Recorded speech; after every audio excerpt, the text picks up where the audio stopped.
જો ખેડૂત મિત્રો આજે ઘઉંમાં આંટો મારવા આવી ગયા છે.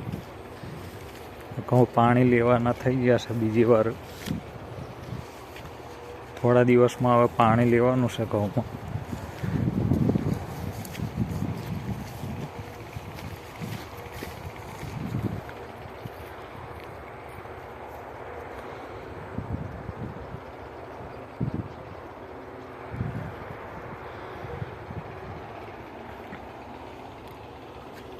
પાણી એની અંદર પિયત આપવાનું છે થોડા દિવસમાં.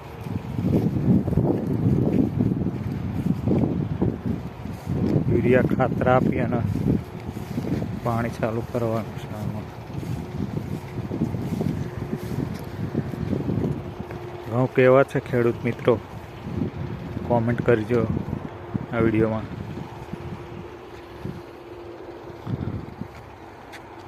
જય માતાજી.